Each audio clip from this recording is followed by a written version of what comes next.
WagonR 2019 model, rear guard लोटैक्स का, pipe length 60 इंची 2 नट वाली है। यह कनैक्टर साइड से जो फिटिंग है इस तरह इत्थे यू बोल्ट लग्या गया है। इस दे विच डबल वाशल पाई गई है दोनों पासे।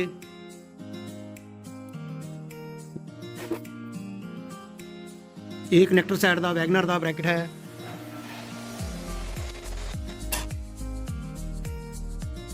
यह जो है यह ड्राइवर साइड का ब्रैकेट है।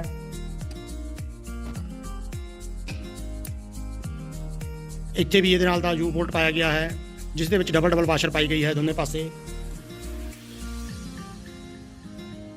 यह वैगनर का रियर गार्ड फिटिंग है लोटैक्स की।